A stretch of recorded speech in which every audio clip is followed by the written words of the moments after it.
Hi everybody, hope you're doing marvellously well. I have the extreme pleasure of sitting here with a rather wonderful songwriter and producer and amazing keyboard player, I might say, Mr. Toby Gad. How the devil are you? Thank you, I'm great. It's good talking to you. This is beautiful. What a wonderful place to have a studio, sitting up here in sunny Los Angeles overlooking the whole city. Yeah, for a change, the sun is kind of hiding somewhere. It's over there. We have a cloud above us, but we're happy with the cloud after the fires. Happy with the rain of the last few days, yeah. Yeah. How did you end up here in sunny USA? Yeah, my father was Danish and insisted to raise us in a Danish way. I was born in Germany. My mother was German.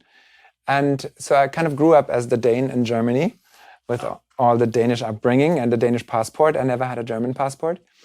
And I've always dreamt of one day writing songs with the artists that we hear on the radio. Mm-hmm. And so for that, eventually, when I was 30, I finally got to move to America. It was going to be London, LA, or New York, and New York won me over first. But those first 30 years, in short, my parents had a jazz band, the Jazz Kids, and I think already in the womb I knew all their songs by heart because I had a very limited repertoire. And my mother played the piano and my dad played the clarinet and the saxophone. I guess that's why I'm a songwriter, because I wanted them to try some new songs. And they didn't write. They just played Dixieland jazz and maybe 30 songs. And my brother and me, we were joking. We could predict every note of my dad's guitar solo. There was no improvisation in it. I was a fan of improvisation from Keith Jarrett early on. Oh, beautiful. The Cologne concert. Yeah. My dad was a jazz fanatic. It's probably the one record I've listened to the most in my life is the Cologne concert from Keith Jarrett, 1975, I think. Incredible. And really inspired me to play piano early on. And I think when I was maybe 6, 7, my brother and me, we took over the instruments of my parents' jazz band when they rehearsed in the living room after they were done and created our own set. And then soon started performing in the intermissions of my parents' jazz band. And when my parents went back on stage, we went through the audience and collected money for us. And from that money, my first big bounty was that I bought a whole Smurf village. A Smurf village? Yeah. Nice. That was my dream when I was 7 or 8. And when you're writing, are you starting off piano? That must be the primary instrument for you, yes? I really start off with the lyric, usually. Where, It starts with a conversation. Artists come in the room and we talk about their life, what moves them, what if they're in love, out of love, frustrated, happy, if something happened just now. And then that conversation most of the times leads to, you talk to someone and then you walk away from it and there's something that someone said that sticks with you. That's what I want to write the song about. Kind of when you listen to a song for the first time on the radio and then the next day there's a little thing you remember from it. That's the bit that I want to start the song with. Once I found that, I feel the rest is just like filling in the puzzle pieces. But do you find you're a bit of a psychologist sometimes? Yeah, a lot. Yeah. It's all therapy. It's tears. It's drama. With James Arthur, we wrote a song about him when he was very young and suddenly the child services came in and took him to a foster home. And he grew up in the foster home. And he's like, Mom, what's going on? And Mom was like, no, you're going with him now. And he couldn't understand the word anymore. So we wrote a song about that. We were in tears. We were both bawling because it was so touching. So some of those sessions, they reach very deep. And I feel if you can put that in a song, then the song also hopefully carries that emotion. Do you find that sometimes that first vocal they do on the demo is the one? I'm a firm believer in first demo vocal magic. Yeah, there's very often the artist then is really in that song, is living that song the moment we write it, and then you have to capture it. That's why here I have a microphone that is kind of, and you see this with everything I have in this room is kind of studio standard. You go to any big music studio, they have these things. Most of them have the Telefunken, very good microphone. It's a rebuild, and again, they rebuilt it without the shielding, so you can't have a cell phone next to it. You have to go in airplane mode. Yep. From the Telefunken, which is magic, it's the only microphone I'll probably ever use. And from there, I go into the Focusrite preamp, and I love Focusrite preamps. They are very solid and sound good. And then from there into the CL1B, Tube Tech, Danish. Like me. I'm half Danish, half German. From the Tube Tech then into the Apollo, which is just very recently I got rid of all my wonderful analog outboard gear, which was all little treasures, and kind of married to it, but it was a hard decision. And I thought at some point I trade that in for the compatibility. So when DJs come to work with me, like Armin van Buuren, a dear friend of mine, they just plug in their laptop and everything's connected. And that is worth everything. And the total recall. That's a huge thing, isn't it? Yeah, those two things, total recall and just being able to communicate with every other producer, like just plugging in one cable and everything's connected. That's magic. Right.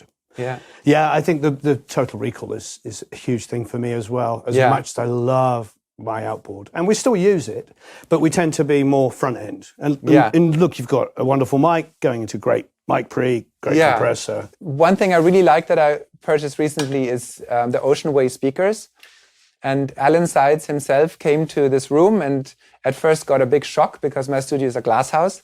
Mm-hmm. And what I hate about most music studios is that they don't have windows. You go in there and you don't know what time of day it is. You don't know if the sun shines or if it's hailing outside. And here it's glass. You can see what's going on outside. And you can even open these glass doors and then you feel like you're outside. Mm. And I have some curtains. We could pull the curtains all the way.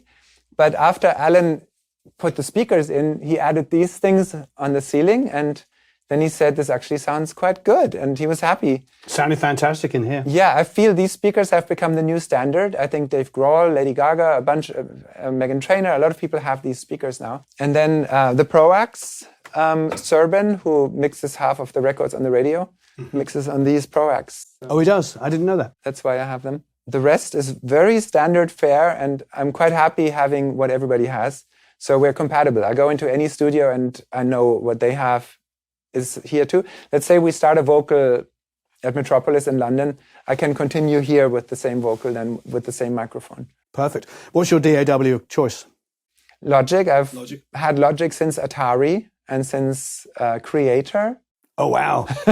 Wow. That's how old I am. Well, I mean, no, it's funny because I was thinking maybe, a lot of my European friends, especially Germans, are Cubase. Yeah, Steinberg and Logic were competitors early on and pretty much do the same thing. And it's like speaking French or German, same thing. Right. Early on, Frank Farian was one of our early mentors, and he was the producer of Milli Vanilli, also of Boney M, which in Europe is a very big deal. Yeah. Well, obviously being English, Boney M, I can't remember what they had, like By the rivers of Babylon. 10 top 10 singles or something. Yeah, Rivers of Babylon. When I was maybe 9 years old or so in music school, in my little village school where I grew up, I remember so many moments where the kids suddenly would go, Toby, Toby, Toby. And then I just had to get up to the piano and play something. Otherwise, they wouldn't stop. Yeah. In the middle of class. It was ridiculous. But that's amazing. And then I would play By the Rivers of Babylon. And so it felt serendipitous that 10 years later, I met Frank Farian, who had produced Boney M with By the Rivers of Babylon. Oh, yeah. Wonderful. He was my early mentor, Frank Farian. We probably worked 7 years with him. Wow. We talk a lot about the sort of German music scene, which doesn't really get talked about as much outside of Europe. But I mean, through the 70s, Germany was at the forefront of all synth pop music. Yeah. Every now and then, Germany really influenced the global movement of furthered the perception of... Yeah, all the Donna Summer records were made in Germany. So Donna Summer is an interesting one. I wrote with Donna Summer on her last album. Incredible. We did 4 songs. 3 were on her album and 1 did not get released. Yeah. I mean, she's so important. You probably know the story of Eno hearing Donna Summer on the radio and calling Bowie and holding the phone up and going, this is the future. She was a warm-hearted, wonderful, motherly, just a person you want to hang out with. I went with her to her beach house. We also recorded in Miami in a studio, and we recorded also at my studio in New York. I had a very small space on 46th Street between 5th and 6th on the 12th floor in a jewelry design building. Nice. And that was my first space I found in New York with a view of the Empire State Building. That's been quite inspirational. What did you write there? Any memories of anything from there? Yes, we did Skyscraper with Lindy Robbins and Curly at the time. That day, Lindy walked in and said, I want to write a song called Skyscraper. And I was like, Lindy, you're crazy. That's such a cold word. We can't bring that to life. Mm-hmm. But then I sat at the piano and we played around a little bit. And then she, arising from the ground like a skyscraper, when she came up with those words, I was like, oh my God, this is epic. This is amazing. And then we just wrote it together. And then Curly presented it to L.A. Reid and to her label, and they threw it in the trash. Oh. And said, this is horrible, we're not going to release it. And then Benjamin Graff from Cobalt. I remember Benjamin. Yeah. Believed in the song, played it to John Lind. And John Lind was a dear friend of mine who unfortunately passed a few years ago. He was running Hollywood Records at the time. Okay. And there was a time when I worked with Miley Cyrus, Selena Gomez, and Demi Lovato, and Victoria Justice, and all these. There was a time when Disney and Nickelodeon had all these incredible acts and these incredible shows. They were ruling the world at that point. Every of their records would sell millions of copies. So I worked a lot with Disney at the time.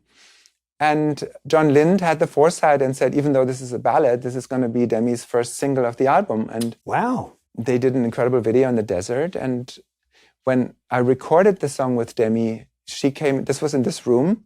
She came in and she was in tears. She was distraught. She had her inner demons to battle with. We recorded the song. It was a lot of tears. It was just really traumatic for her to sing it, but the performance was so raw. So I finished that vocal with her, and soon after she went to rehab for 3 weeks. And then when she came back from rehab, she let John know that she wants to now record the vocal for real, because now she is okay again. So she came back and we spent one day re-singing everything, and I spent one day comping through that vocal, like picking all the best parts, and it had no emotion. So, right. Yeah, so we went back to the original beautiful first time vocal with Demi, and that's what you hear on the record. It's just, it tears your heart out. Wow. Did you end up using any of the original track that you had done all the years before? Yeah, that was the original track, yes. So you went, that's amazing, yeah.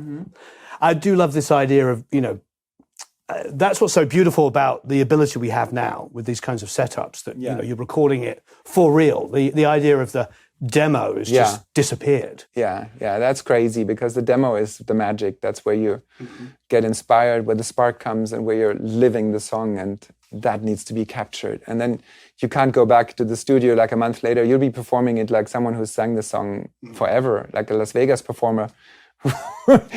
And it's really difficult if an artist has performed a song many times and then you want to capture a recording. The melodies aren't sing-along anymore. There's all these little weird artifacts that an artist has gotten used to putting in there, little slurs, little riffs. Somehow the vocal isn't really on time anymore. And I don't know, it annoys me if there's like almost like a theatrical element to it suddenly, and it's not straight from the heart anymore. Yeah. If there's theatre, that's okay, as long as it's always there from the original. It's just a different audience. Yeah. But it's not the audience on the radio. Yeah, the sort of over-singing to get the emotion. And Yeah. No, I fully understand. And I think as a producer, when I would get hired to do stuff, and producers would send me really high-quality demos, I would be like, you have to get your ego out of the way and like, why am I recutting this? Maybe it needs some live drums. Maybe it needs a guitar overdub. But there was quite a few times I would be like, let's just work out a deal. Yeah, often the only reason is that the microphone in the studio wasn't good enough. And then you go to a studio where it's professional, whatever that means. It was the year 2002 or 2003, and I had just started over in New York City, and it was tough. Like, I was running out of money and hadn't earned anything at that point yet. It took me 3 years before I would really make money in New York, in America. Jim Valiutato at Sony Records said, do you want to work with this girl? She just left the girl group and wants to make a record. She would write with you. So she came into the studio and was in tears, and I asked her what's wrong, and she said she just broke up with her long-distance boyfriend, was still in love with him. And I said, well, then maybe write him a goodbye letter, because if that feeling is so fresh, maybe that's good. So we were sitting on the carpet of an empty movie theater at Sony Publishing at the time in Santa Monica. And she started writing, and then 10 minutes later, she hands me the page, and I read, the smell of your skin still lingers on me now. You're probably on your flight back to your hometown.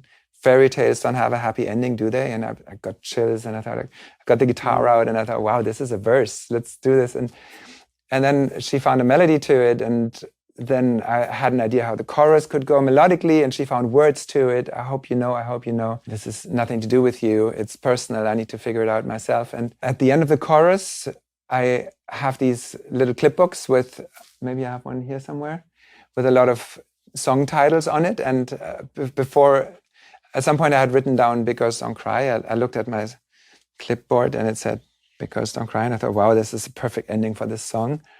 And she liked it. And while she wrote the second verse, I went into the next room and started a little track with the guitar.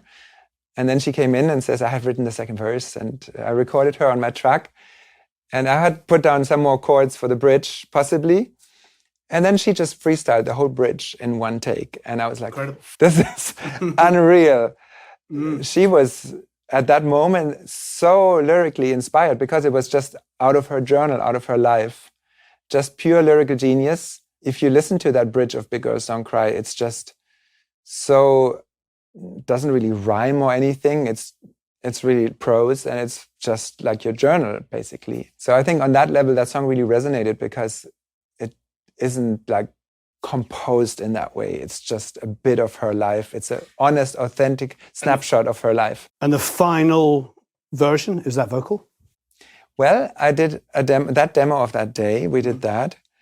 And then, long story, then she joined the Black Eyed Peas. Her album wasn't going to come out.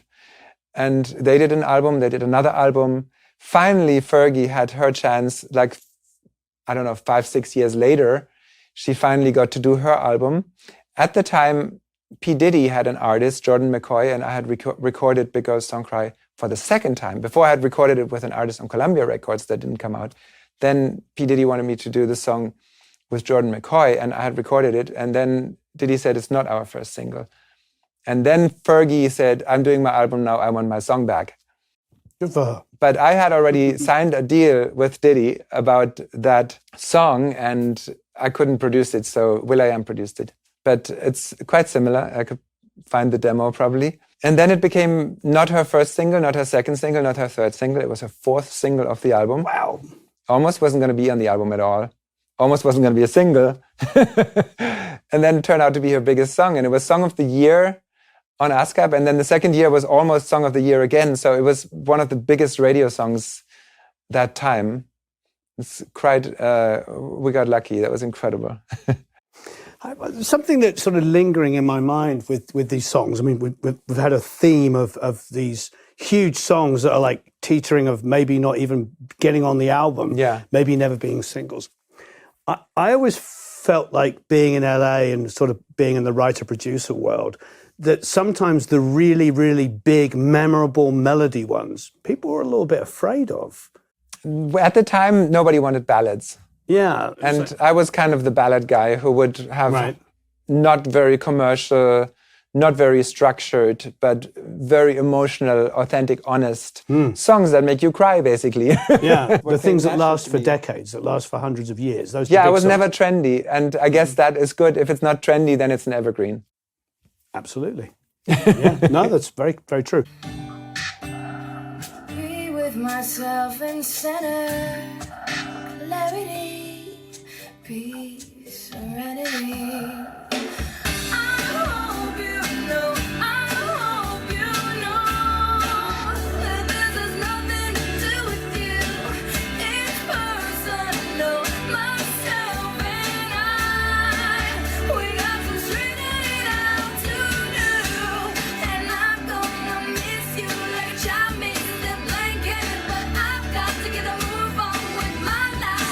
So it finally comes out, what, 2008? Around 2007, 2008, it finally came out on the album. And then like 4 singles later, it was the single. And at the time, Fergie was a world star. Sure. And we had the right moment for the song. It was big. It was incredible. That was the song that put me on the map. As a fan of music, who have you just been like, oh my God, I'm totally in awe of? I mean, it's quite a few of them, but with Beyonce, that at the time, I was very starstruck. She just got out of Destiny's Child, and she had Crazy in Love on the radio. What a great song. Mm-hmm. And at the time, I had Big Girls Don't Cry with Fergie everywhere on the radio. So finally, that was 2007, finally the world knew me by a song. And it was a time where I thought, now I want to work with whoever my dream is, and that was Beyonce. So I went to her record label, to her managers, to her publishers, and I knocked on the doors and I played them my new songs over and over. And I came back next month, and really hustling hard. And then 6 months later, I got the call, Beyonce also wants to work with you. And then I got booked for 1 week into Jay-Z's studio in New York. First day, she didn't show up. Second day, she didn't show up. Third day, she briefly came in and said, Toby, I have very little time, but I'm going to play you what we're working on in the album. And she played me Single Ladies. And to hear a song like that for the first time, I thought the bar is really high. This is incredible. Oh. And then the next day, Beyonce finally came back in and said, now I have time. Finally, sorry. And I thought before we start writing together, I'd play her a few things that I had already written that were available. And If I Were a Boy was a song that I had written with BC Jean. BC Jean is a great artist, great writer who I met on MySpace. And we had written a number of songs together. And in my little studio in New York, at some point we went on a pizza run, and she was unhappy about a boy who didn't reciprocate the love. And she, in the middle of telling me about him, she said, if I were a boy, I would be a much better man, and da da da da. And I was like, wait a minute, did you just say if I were a boy? Let's go back to the studio. Yeah. I got the guitar out and I asked, what else would you do if you were a boy? And she had all these amazing ideas. And we came up with the melodies, and very quickly we had written a song. But then at that point, she couldn't get a deal. It was difficult. And at some point she had a new management and they didn't believe in the song. It's crazy. I had an argument with her management saying, this is a hit, this is a first single. And they said, no, it's not a first single. You guys need to write some more. At that point, I snapped and I said, please, would you let me play this song to other people? And they said, yeah, sure. And so I played it to Beyonce at that point when I was finally in the studio with Beyonce. So, and she heard it and she said, Toby, play this again. It was a rock song at the time. Yeah, it still kind of is. I mean, that's what's so great. You had Single Ladies and If I Were a Boy, and you know, I suppose it was her maybe taking a chance. She was stepping out, wasn't doing something quite so R&B pop. Yeah, and so I played it again, and then Beyonce stood up and says, Toby, you won't believe this, but I want to sing this song right now. Wow. And so I had the honor of producing Beyonce on that song, and we just pitched it down a little bit, and she did 6-7 takes on every bit. Incredible control. What a star, what a boss. But then I think at the last chorus, she paused for a moment and says, Toby, do you have any ad-lib ideas? And I kind of grew up listening to all her ad-libs on Destiny's Child. She was over-riffing every song with her ad-libs. So I don't know, I just suggested some of her riffs from her ad-libs to her for the variation in the third chorus. And she was like, yeah, that's great. And then she took those ideas, and I mean, she was so fast and so controlled and just such a humble person at the time, probably still is. But then we sat on the couch for half an hour and she asked me about my family and my life, and I showed her how to play the song on the guitar. It was wonderful, and that was the last time I ever saw her. Oh, wow. Yeah, kind of sad. But then at the Grammys, the song was not nominated, but Halo was nominated.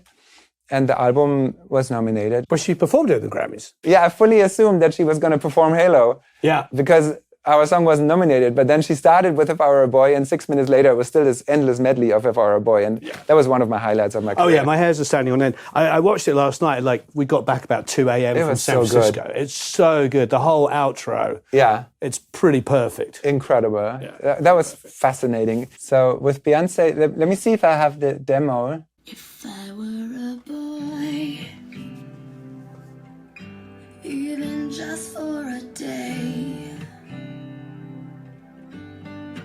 I'd roll out of bed in the morning and throw on what I wanted and go. I'd drink beer with the guys and chase after girls. I'd make out with who I wanted and never get busted for it, 'cause they stick up for me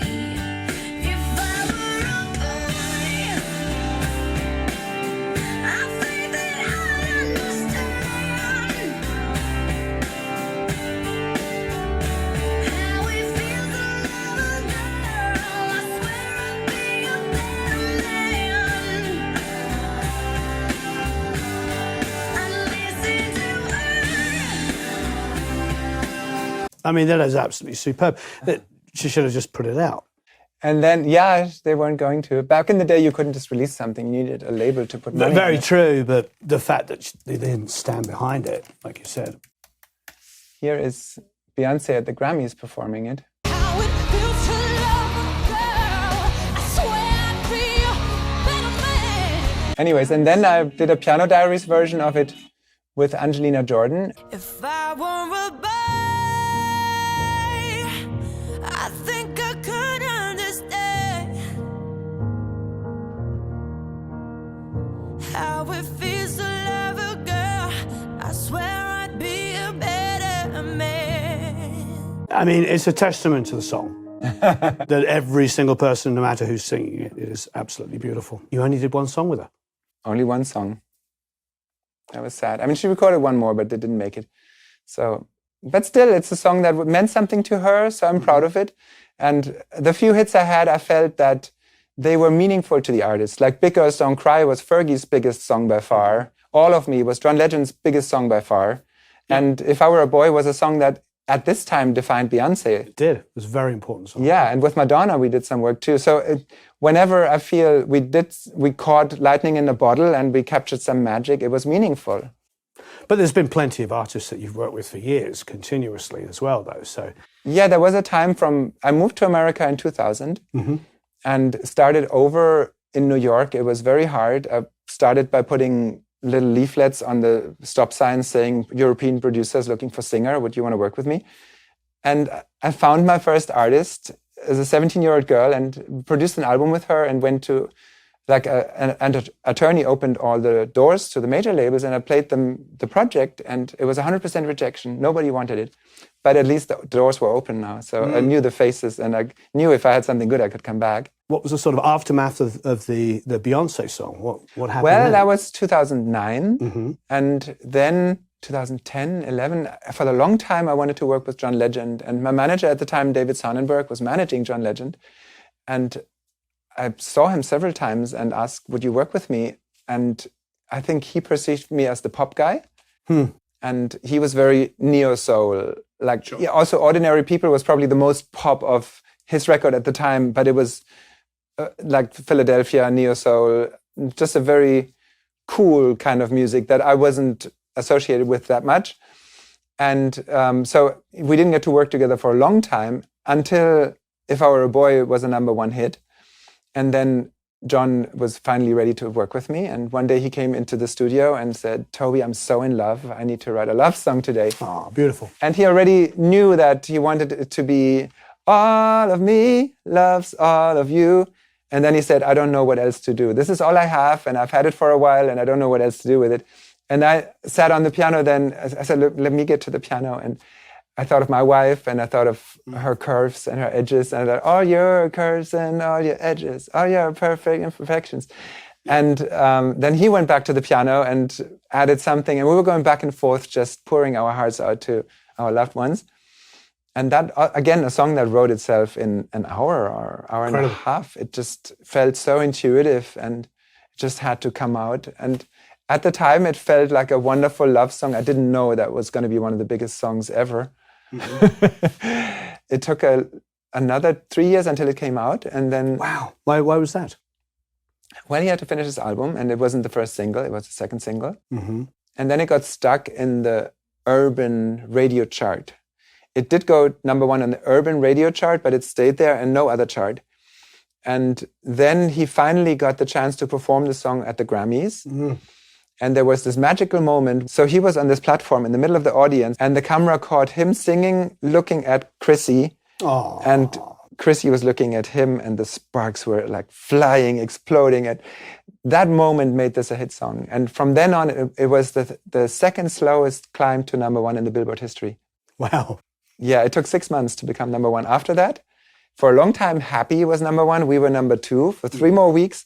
And then we switched and we were #1 and Happy was #2. And then it switched again. So That's amazing. Yeah, it was amazing. It was really a lot of time #2 and then 3 weeks #1. It was amazing. So what's interesting is, like, I'm a fan of John Legend, like anybody. But I actually think that's one of his best vocals. I did not produce that one. Dave Tozer produced that with him. Well, they did a really good job on the vocal. Yeah. It's got a lot more breadth to it, a lot more edge to it. Yeah. That song sort of brought something out in his vocal. There was more personality to it. Do you know what I mean? It really meant something to him because he was getting married. Yeah. And then the music video was the actual wedding. Like the end of the music video, you actually see his wedding at Lake Como. Stevie Wonder was there. All these amazing people were there. And it's just so real, the whole thing. And Chrissy's in the video and they're making out underwater and it's just incredible. Oh, that's amazing. At the time, I didn't want to write another ballad and I actually put a beat to it, which wasn't, I'm not proud of that first demo, but I'll play it to you.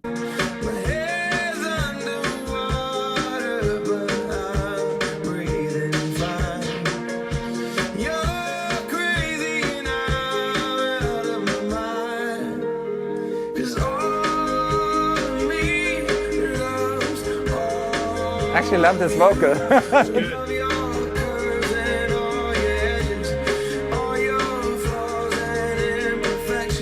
His vocal is the vocal's fantastic better on this too. Than the the production. I feel it's got some edge to it. I love his falsetto on this a lot. Yeah, just the way he gets up to the note is really tasty, and his vibrato is a little better on this too. Probably took the real one down, and this is just someone filmed it off there. Yeah. So let's see. There was this moment where they captured him and Chrissy in the same frame. Here, Chrissy. Yeah. She's in the audience, far away, and he's there. And that shot, in my opinion, made it a hit.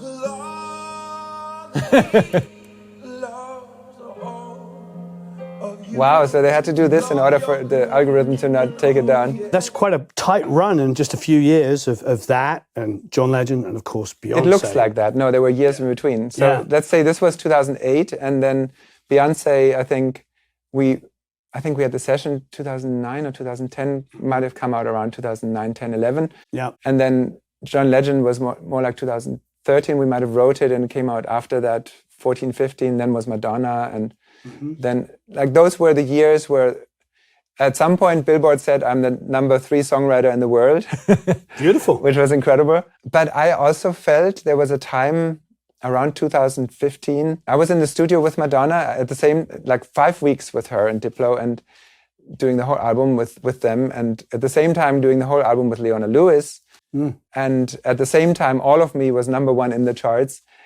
And I felt for the third time, I had climbed Mount Everest of the music world, like a worldwide #1 hit for the third time. And why am I doing this even? And so that was the time when Dr. Luke got his $100 million label deal with Sony. And for me, it was either going to go that route, the capitalist route of now go big, have 100 employees, sign every artist you can, every writer you can, or fuck all this and be a human being, learn how to surf, enjoy life, drift around, ride the bicycle, spend time with your daughters. You've earned it. And you took that route. I took that route. I said to all the labels, Toby's not writing songs anymore. I want to be a human being. And it was great. I learned how to surf. And for me, it wasn't about the money anymore. I hadn't made enough. I had a few houses and I don't know how much money you need in your life. I mean, when is enough enough? That's the danger about capitalism, that for some it goes on and on and on. But really, it should be you get your necessities, then you fulfill your dreams, and then live, and then be happy. And don't get caught in this rat race more and more and more. And now you can work with whoever and never stop. No, I felt I want to be a human being. I want to be happy, laugh, feel free, freedom, and look at my calendar and not have 3 sessions every day for the next 3 months. So I canceled everything and learned how to surf, got beat up by the young kids in the lineup, and renovated 3 houses. This is one of them. There's a lot of renovation, and started a movie, which you saw the trailer of, that we're still working on. Became a judge on German Idol, which was a lot of fun. Wrote a book about my life, which is great. Now, last year, I arrived at a point. So it was funny, when I was the judge at German Idol, a lot of these young contestants came and sang my songs for the auditions. I was like, oh my God, these songs still mean something to them.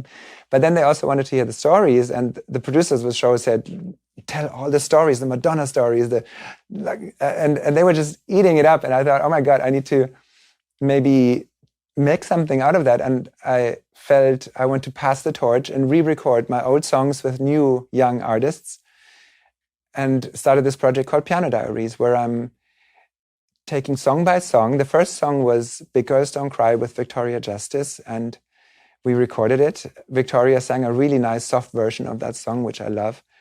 And then Kelly Clarkson heard it and invited us to her TV show. We performed it and loved it. And then we got on KTLA and Good Day New York. And then Universal Republic said, you can take my artist Camilio and record Skyscraper. So we did that. And little by little, then we did with Little Do You Know, we did with Kiki Palmer and Aloe Black. And then If I Were a Boy, we did with the incredible Angelina Jordan. She's an 18-year-old artist who at the time was on Universal Republic, now is with Sony. Voice of a Decade, an incredible singer. And I asked her if she would sing on If I Were a Boy, and she did the most incredible rendition. I think she brought a whole new life into this song. I was really couldn't believe how well she sang it. We performed it together at the Palladium in London. There was a 2,500 people audience. It was amazing. And then with Angelina, we kept working together. We did a song called Bad Valentine that we released recently as part of the future of Piano Diaries, where it's original songs and not my old songs. Also, All of Me, we recorded with Selena Sharma. So now that collection of my greatest hits, we released 8 of them in June, and in March I'm going to release the whole package of 16 songs.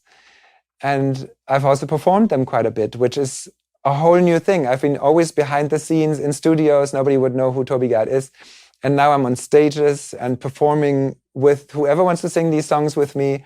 And for the most part, I'm telling the stories of the songs, how they came to be. And at the Palladium, that was an incredible experience where, like a TED Talk, I was with a lav mic just walking around and telling how these songs came together, and the audience really responded so nicely that I felt I need to do more of that. So is the plan to keep writing, but writing in this more organic, piano-driven kind of way? So I think the main driver behind Piano Diaries is also when Angelina Jordan was 16 years old, Monty and Avery Lippman had signed her, and I got to work with her. We did a number of songs. We recorded Bad Valentine then already, and Monty and Avery, I sent them the song, and they emailed me back, said, best thing she's ever recorded, unbelievable, we loved the song. And then 6 months later, I was in Lisbon on vacation, and she calls me, Angelina, and I asked, what's going on? She says, my EP's coming out. I said, how many of our songs are on your EP? She says, nothing. And I had a real breakdown. I was like, what the f***? I'm not going to write songs anymore. I'm done. This is a song that I believe in so much. It's an artist that I think is going to be a superstar one day. The owners of the label, Monty and Avery Lippman, emailed me saying it's the best song she's ever done. So I felt I need to do something about it. So I felt if I were Zed, then Universal Republic would say, okay, Zed, you can feature Angelina Jordan and release the song yourself, right? So, but I'm a nobody at that point. I'm just a songwriter. So I thought if I could build a brand and then just feature the artist, then her label would allow me to do it. So I've been working hard on building a brand, Piano Diaries, and my artist name. After I've gone through all these original songs reimagined with new artists, Universal allowed me to self-release the song, featuring their artist, which for me is a future model that I can, if I attach my name and my Piano Diaries project, major labels are more inclined to let me release what I've written with their talent. These are new days now. On a lot of developing talents, major labels don't do any better than indies. Absolutely, yeah. And it's all about social media, which is controlled by the artists. So if you, as an artist, have a following, you can self-release pretty successfully. There's a lot of very successful indie artists who don't have labels. Mm-hmm. Very true. And my entire career has always been, please label, love my song, please release it, please believe in it. And so many songs fell by the wayside. And the last year, we started with Kite Records.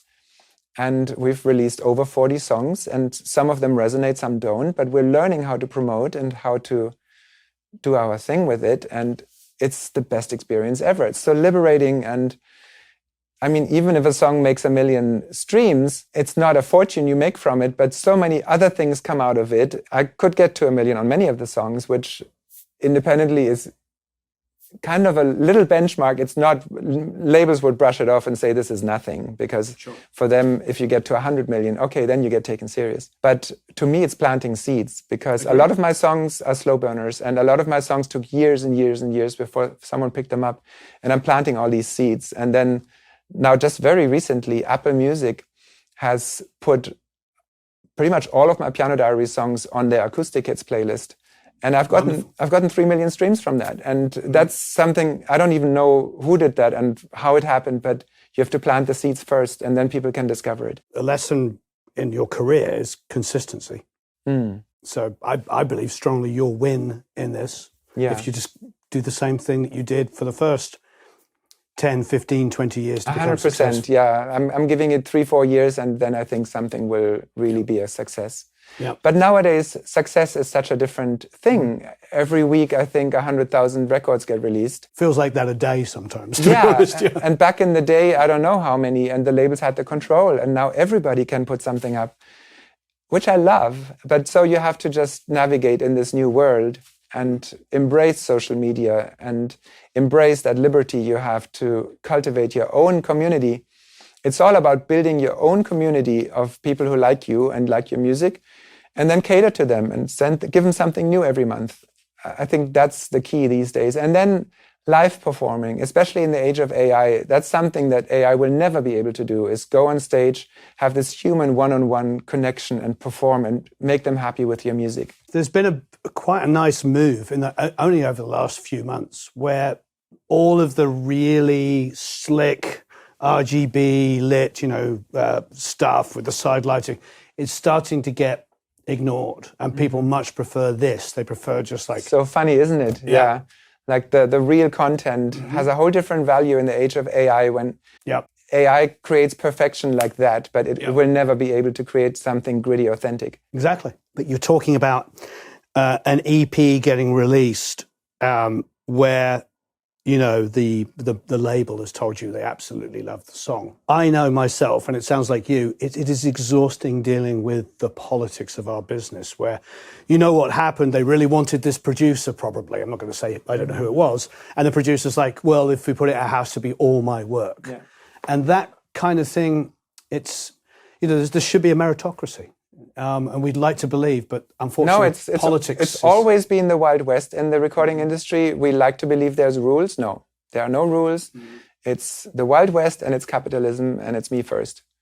Yeah. So you got to just do your own thing and not get disillusioned. And Well, Gavin James, for instance, he came over to my house and he had a song. I don't know who he'd done the basics with. He'd done a feature of an artist on a Sony label, and I'd record the vocals and he'd love them. So he came over and we cut some more vocals. And quite often when it comes out in major label stuff, I go from vocal to producer to suddenly engineer, because the main producer gets upset that I did the vocal.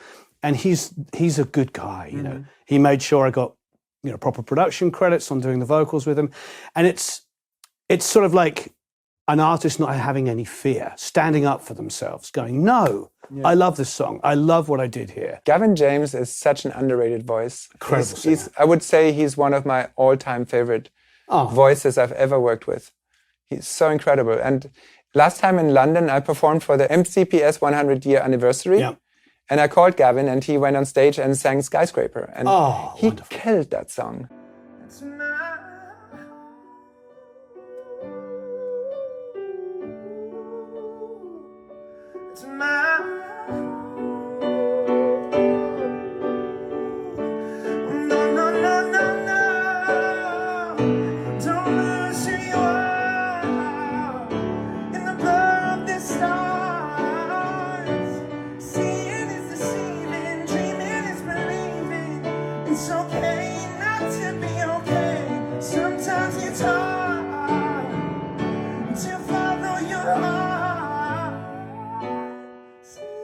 Deceiving everybody. true to who you are. You are who you are, who you are. You are who you are. You are who you are, who you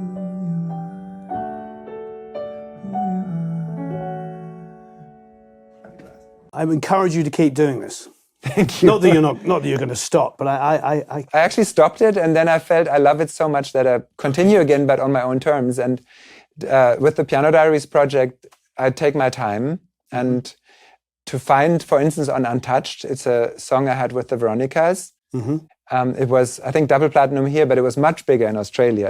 In Australia, it's the anthem. According to the girls, like now, if you Google Veronica's live Untouched, and you see a whole stadium in Australia singing Untouched, which is so great if people really embrace your songs. It's amazing. So I re-recorded that with Johnny Orlando, who's a very young 21-year-old, almost could say TikTok kid from Canada, who's got 10 million views on TikTok and who's in Canada so loved, and an amazing kid. I love this kid so much. And we did a version with piano vocal strings of Untouched, and it took me maybe 2 weeks to figure out the piano part. How could I play a piano arpeggio and figure that would carry this song, which is almost like a punk rock, 180 beats per minute, and just lots of distorted guitars. And to do that on the piano that it works took me such a long time, but I wanted to take my time and solve that riddle of how can Untouched be translated into a piano. And that's sort of this project. I have this Bösendorfer piano, which I love very much, from the 70s. We spend a lot of time on this piano to give it dynamic, give it a warmth, give it sustain.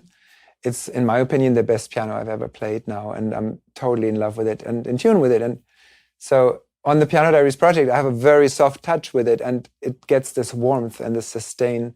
So I try to play minimalist, as few notes as only possible, and give the vocalist all the space in the world to sing and unfold their vocal. You played us Untouched that you'd done as a whole piano arrangement from a track that was quite, it was an EDM, we're saying 180 BPM. Yeah, really fast. really, really fast. And it said it took you a week to figure this out? Yeah, I mean, it's really these strings.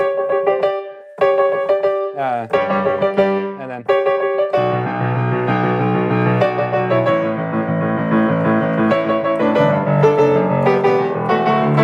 And then I was thinking, how can I, for a piano version, translate that? And then I thought, like, maybe an arpeggio. It's like...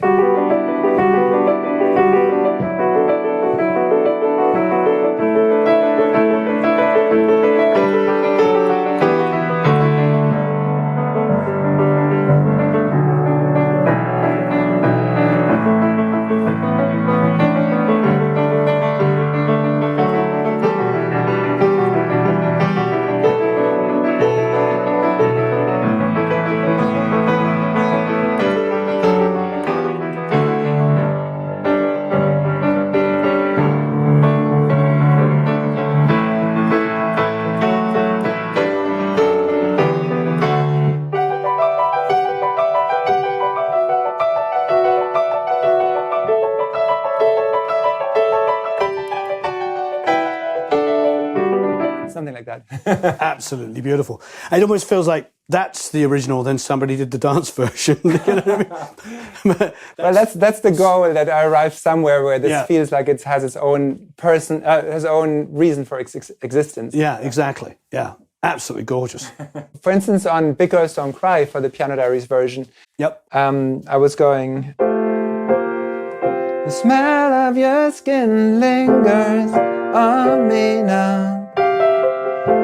You're probably on your flight back to your hometown. And then, I hope you know, I hope you know. Like really just trying very sparse and giving it the warmth.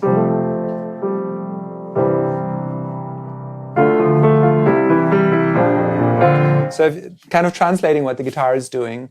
Or on If I Were a Boy, which is a guitar riff. If I were a boy. Like just finding something how the piano could carry the song then. And then, if I were a boy. How did I do it in the chorus? And then it's...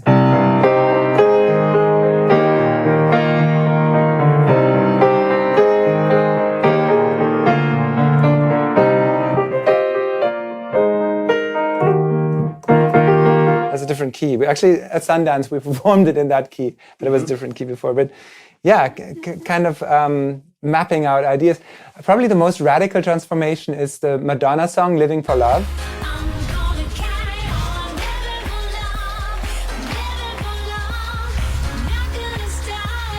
Let's just cut the verse in half, delete the pre, cut the chorus in half, put the end hook, make that bigger. Yep. Living for love, living for love. I'm not giving up, 'cause love's gonna lift me up, lift me up, love's gonna lift me up.